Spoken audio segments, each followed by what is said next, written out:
What does it mean for IT to really live as part of the business? And could integrating IT into core business operations really be the missing link that helps you become a true transformational leader? Hi, it's Charles Araujo, and you're watching the Transform IT Show, presented by the Intel IT Center. And I think you're going to love today's episode. A short while ago, I sat down with Patty Hatter, Senior Vice President of Operations and CIO at McAfee, and we had a lot of fun talking about both her unique career and how she has found herself sitting at the intersection of both an IT and business transformation. She has something to offer for every IT leader who wants to have an impact and deliver amazing results. If you're watching this episode at airtime, don't forget to participate in our live Twitter chat. Just use hashtag ITChat to join in the fun. And if you're not, make sure you catch the next one live so that you can join in the conversation. Okay, here we go. Welcome to the intersection of IT and business.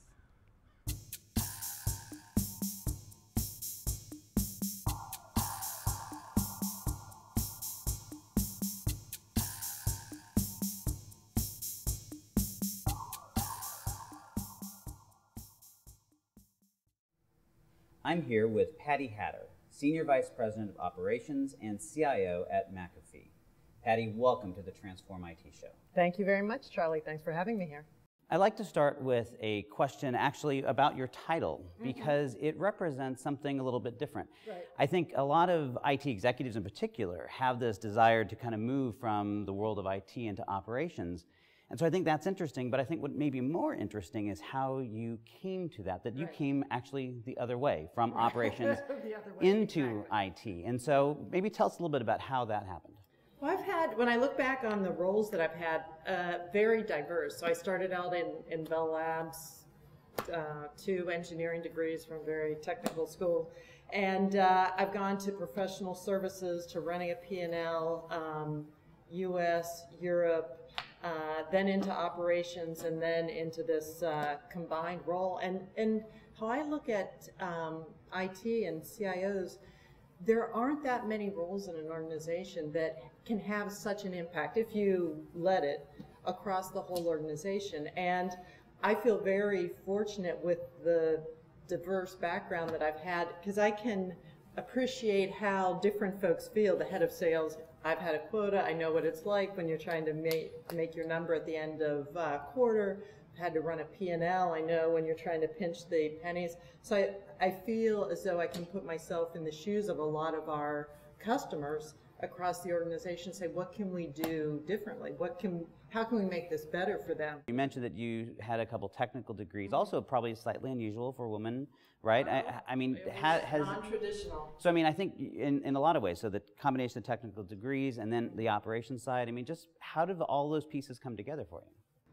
You know, back to the technical degrees, always loved math, and for all the females out there that watch your show, math, engineering, science is a great way to go when you're going into school. Loved it, and it is a way to get used to being one of the few females in the group, because that's where I went to school. It was me and not that many other females, and you just get used to it. It's just the norm, and you work through it. You don't worry about it, and you just keep going. But for females, for males, engineering is a great base education to start with. Big believer in that. You and I had a chance to share a stage. We were talking a little bit about that, and you said that when you took over the IT role that you had to kind of make some adjustments, that you had to figure out how to balance between the operations and the IT. And I think it's relevant because there's all this talk about the need to integrate, right? And I think in many cases we whitewash that to say, oh, well, it's IT is just one with the business. And I know when we talked, you said, it's not quite that simple, and that you've had to really work at that. So talk a little bit about that and how you put that into practice every day. Right. So when I first joined McAfee, I had the operations role, which I still do, but without IT. And we had some challenges as an overall organization in how we were executing things. And it really boiled down to we didn't have agreement at the senior levels of strategically what are we trying to do. So then you have a whole bunch of different projects that start that aren't adequately staffed or thought through, and you know how the story ends. Then nothing gets executed, and in the end, IT ends up holding the bag for that, even though the problem started much earlier than that. So what we're able to do that first year is really get much more organized from a leadership team around all the business functions. So myself on operations, sales ops, support, supply chain, finance, marketing, and say what do we need to do to really move the needle? And once that clicked for us, then and luckily for me, it clicked right then. I got the IT organization, and that was the best gift ever, because then we had a roadmap that all the business functions had agreed to. It was very aggressive, but we're able to all stick to that set of priorities. It really helped the execution. And when I look at to your question, when I look at the transformation that we had to do within the operations team and within IT to execute better operationally every day, as well as on the more strategic projects, there were two pieces to it, because we wanted each to understand what the other, a bigger picture, how do those two organizations fit in? How does that fit with sales? How does it fit across the organization? So you want everybody to have a view of the bigger picture. But for our situation, we had a different set of challenges in the operations team versus IT. And that's what, when you and I were talking, that's what we were just very early days in sorting through. So instead of smushing everything together and just coming up with a generic plan to transform both organizations, we made sure people had a common view of, okay, let's take advantage that the teams are together so we can have everybody can get a bigger world view, but then let's really target what are the challenges that we have in the operations team, and how do we go about fixing them, and the leadership that we have. So do you feel with some maturity or with some time that they've become more integrated then? Well, here I love to quote this stat. I do 6 all hands a quarter. So this shows how we do try to connect the dots from a messaging vision point of view. So we actually just had one this morning where we're very close with our CFO. So, and it's always great to be close with your head of finance, and our teams work very closely together. So it's a real advantage that we're messaging out a lot of the broader company strategies together across his finance team and my ops and IT team. So we do that, U.S., Europe time and Asia time. Finance and IT together. Interesting. Finance, ops, and IT. all three. Okay. Right, because that is such a base that holds the company together. If you can keep all 3 of those teams on the same page, it's worked wonderful for us.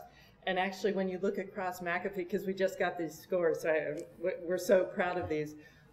We are, across finance, ops, and IT, the top 3 engagement scores of the whole company, and we started out the lowest. So the stuff works. It works. Then we do an ops, 2 ops all hands, U.S., Europe time, and Asia time, and then an IT all hands, U.S., Europe time, where we talk more about the strategies and where we are in the transformation for each of those organizations. So it's built off a common framework. We do bring the teams together, but then the real strategies and where we are in the executions, So I have to believe at the beginning of that, because you were coming from the operations side and taking over IT, that part of what you had working in your favor, but correct me if I'm wrong, is that you had the respect of your business counterparts. For someone who isn't coming from that angle, someone who's an IT exec or maybe an IT leader working under a CIO, what is your advice for how they could build that kind of respect that I think you would probably need for that? To get that when you don't have the situation where you own one of the business functions is really making sure that your peers in running those business functions, that you understand their situation, what's working, what's not, and you're putting yourself in their shoes, in their team's shoes, and you're really demonstrating that. Also, a huge thing for us that anybody can do, whether you have a combined role or not, is around transparency. I think that is key for IT organizations, and something I think a lot of IT organizations struggle with, because you can feel there's so much going on in a day, there's so many requests coming in, and you can see IT organizations just close ranks, close ranks, close ranks. And what are your customers around you thinking? They'll think, crazy thoughts of why you might be doing that, why you've gone silent, right. why you're not communicating, and bad things happen from there. So when I first took over IT, and we had challenges, the first thing we talked about at the very first all hands where I brought the team together is transparency is going to be key for us. If we have an issue, a project is going south, there's some kind of problem, there's a financial problem, I told the teams many times, the only thing that'll send me sideways is if you do not say it. Yeah. Because we could fix anything as long as we know it. But a problem brushed under the carpet only gets worse. And I think that's part of the challenge. Sometimes people think the transparency means that you spill your guts, that you open up and you throw. That it isn't. It's about simply being open and communicating honestly. Exactly. It's not trying to hide anything. They don't need. In fact, most people don't want all the gory details. They just want to understand that you're working on it and that you're not ignoring them, right? Right. So I think that's an interesting. And that they trust kind of the level at which you're communicating back. That your team understands the issues, you have their back, and you're willing to share anything. Because I told a lot of our other business function leads, we will go through the financials for IT any day you want. We'll schedule time, we'll get several cups of coffee, but we'll walk through whatever detail you wanted. And it was almost just the process of offering it. Right. People were like, okay, I'm good. They just wanted to know you were willing, and that you if they took you up on the offer, that you followed through. So Patty, I think the other thing that's interesting is that you spent a lot of your time working in what I call the ecosystem. In my book, which you haven't read, is I talk a lot about the. But I will. I know you I will. swear I The will. future is going to be driven by these ecosystems of the suppliers that are really going to make up a lot of what IT does in the future. So the fact that you've worked for companies like Cisco and AT&T, how does that flavor some of your view now that you have kind of been on the other side of the fence in the role of CIO? Well, I certainly learned in those companies to appreciate our customers and value how to work together. So I have that expectation of the vendors and partners that we work every day, because I know that's what I did when I was on that side of the fence. Also, I think you can get there's so many new technologies out there. There's so much going on that you have to keep yourself open for how does this all play together. You have to have a very strong organization yourself and not be too reliant on outside help, because I think that fosters some bad behaviors inside. But you have to know where can you bring in skills, who can you really trust, and how do you get a combination of big company strength with some of the vendors that you work with, but then also look at, because there's so much new technology out there, how to find some of the startup vendors with very innovative products that are starting to hit the market that you can begin to try out, POC, and bring into your infrastructure. So it's a relationship balance, it's a skill set balance. Do you find that the skill sets that you need within your team, I mean, probably you yourself as well, but within your team are different, or in terms of being able to manage that ecosystem? And that's a great question, because I would say we are, and I think this is a strength for our IT team, we have more of our talent and very knowledgeable, more senior talent are the ones that are facing off with the different business functions and the different BUs, trying to make sure that there's an understanding of, okay, what do we need, where are you trying to go, what can be done, and then translating that back into the rest of IT. So it doesn't feel, hopefully, to the other parts of the company that they're having to cobble together a bunch of solutions by talking to 1,000 different people within IT, that they have known relationships across IT for all those different organizations that really have an ongoing understanding of what they're trying to do, what's worked, what's not, the relationships are there, the trust is there. And I think that how broadly we've deployed that across the business functions and the RBUs and engineering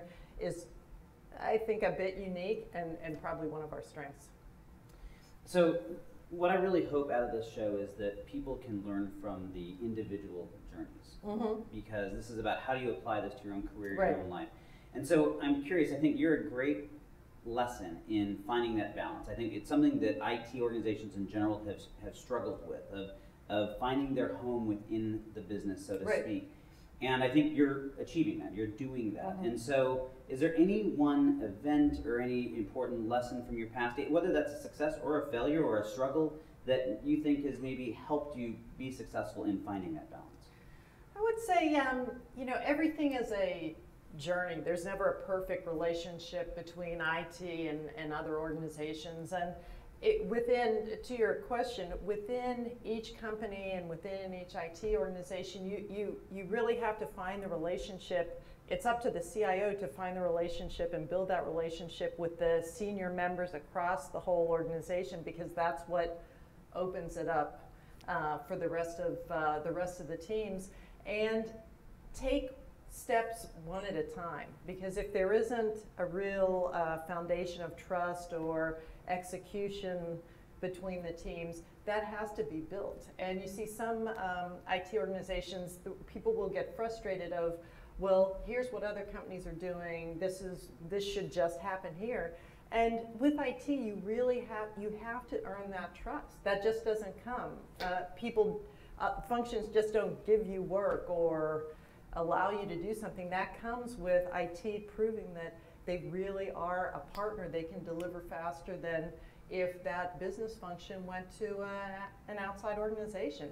So that is really earned, and the more people can internalize that within IT of, okay, we can be on a very good journey, but we've got to take it step by step, and we've got to show that we can deliver, and with that trust, the relationship will get better, more work will come into IT, and things will move faster. So it's to be patient, to focus on what you can do yourself and not point fingers to other parts of the organization, because there's so many levers that IT organization has relative to purchases, expertise they can bring in, relationships with other vendors. It really is a unique opportunity if you allow it to be. You could sit back and be frustrated with your lot in life, or you can say, okay, I have all these capabilities, I have all this access to all these other companies, how can I put this together for the best use for our overall organization? Is there any specific story that you can maybe, whether it's here or just in your past, that kind of exemplifies that? Because I agree with you, right? That it is all about the relationship, and relationships are all personal, right?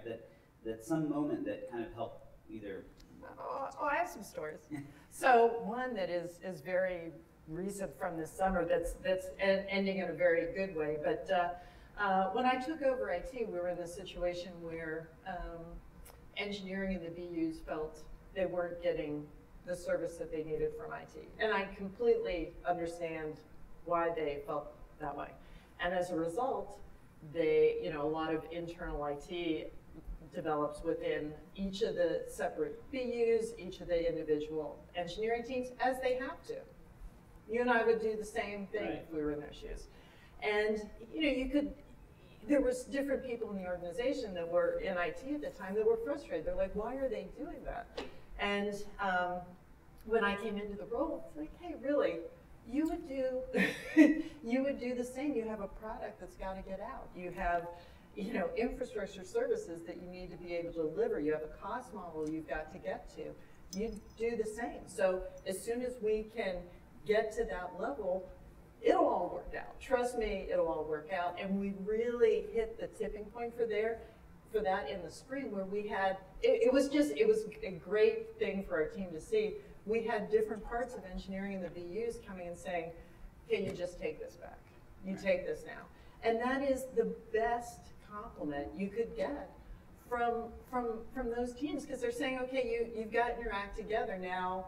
Now you go back and you do what you do, and we'll do what we do in developing the products. And that's been that consolidation of the infrastructure as a service layer has been a journey now that we've been on for the past quarter and a half. But it's great, but it only came from being patient, fixing the relationships, fixing the infrastructure issues, fixing the cost issues, and then it just kind of flows. Don't tell them no.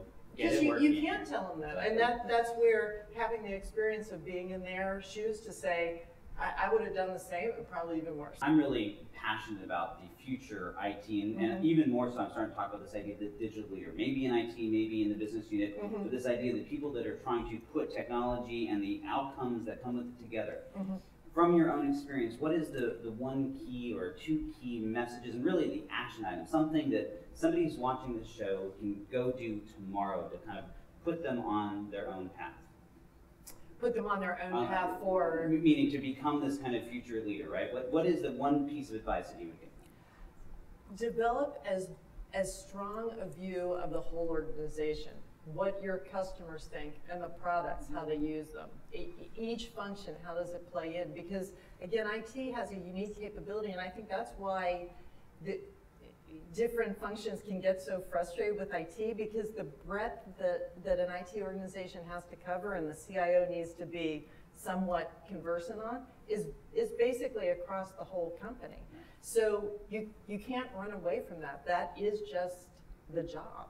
You have to embrace it and really seek to listen to what's going on, both your peers, executives across the company, and what's going on outside. And I think that is a challenge that a lot of IT organizations, a lot of CIOs have. They're get so busy with the technology of the day and focusing on that. They're not letting themselves really learn the broader business, because there's always going to be changes, there's always going to be new technologies, and you've got to say that's just how it's going to be and embrace it. So if I was one of your high potentials, maybe a direct report to one of your direct reports, right?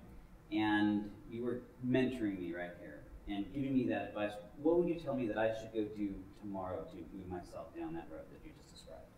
Don't just follow one path, which tends to be the easy path. It gets to what we were talking about at the beginning. I've had very different jobs. It seems, unusual, but in the end, you look back and say, I can appreciate almost all aspects of an organization, and that's hard for people to feel comfortable in doing, because it's much easier to take a straight line, even though that straight line might lead a shorter path. And be open to, let me try this, even if I've got to start learning from scratch. So let me go to a different function, or take a role in a different country, or do something completely different, because there's such an opportunity to get a different perspective, which is so much better for you longer term. Might feel awkward at the beginning because you feel like, oh, I'm a newbie, I'm starting again, but it's worth its weight in gold longer term for what you can bring to an organization, and just how you're a leader, how you're able to lead a very broad global team. Perfect. Patty, it's been a pleasure to have you with us, and I think that's just some amazing advice that I'm sure everyone's going to get a lot out of. Thank you for being with us. Thanks. Thank you very much. Did you have as much fun with that as I did? Patty has an amazing story, and I think is a true inspiration to all of us who really want to have an impact in our worlds. If I can sum up her message, her advice to each of us is to not be afraid of the curvy path. It's easy to want to follow the straight line, thinking that we will get to our destination faster. But the ability to have the kind of impact that Patty described only comes from having the broad perspective and experience that the more indirect path leads to. But taking that curvy path takes courage and a willingness to take a risk. And that is your challenge. What can you do tomorrow to be open to taking that curved path, to be willing to step off that straight and maybe easier line to explore some new territory? If you're watching the show live, share your morning action with all of us right now using the hashtag ITChat, or post your morning action in the comment section here. Also, don't forget to take advantage of the many resources that both Intel and we at the IT Transformation Institute have made available to you for your journey. You can check all of them out at www.intel.com/ITcenter and www.transformingit.org. Finally, if like Patty, you haven't yet read my book, The Quantum Age of IT, Why Everything You Know About IT is About to Change, well, what's up with that? But the folks at Intel have made it easy for you to remedy that situation by making copies of my book available for 50% off to all viewers of the show. And if you're one of the first to register, you might get your next copy free. So sign up now and don't wait. Well, that's today's episode of the Transform IT Show. Thanks for joining us, and make sure you join us 2 weeks from now and participate in our live chat while you watch the episode. I'm Charles Araujo, and together we can change the world of IT.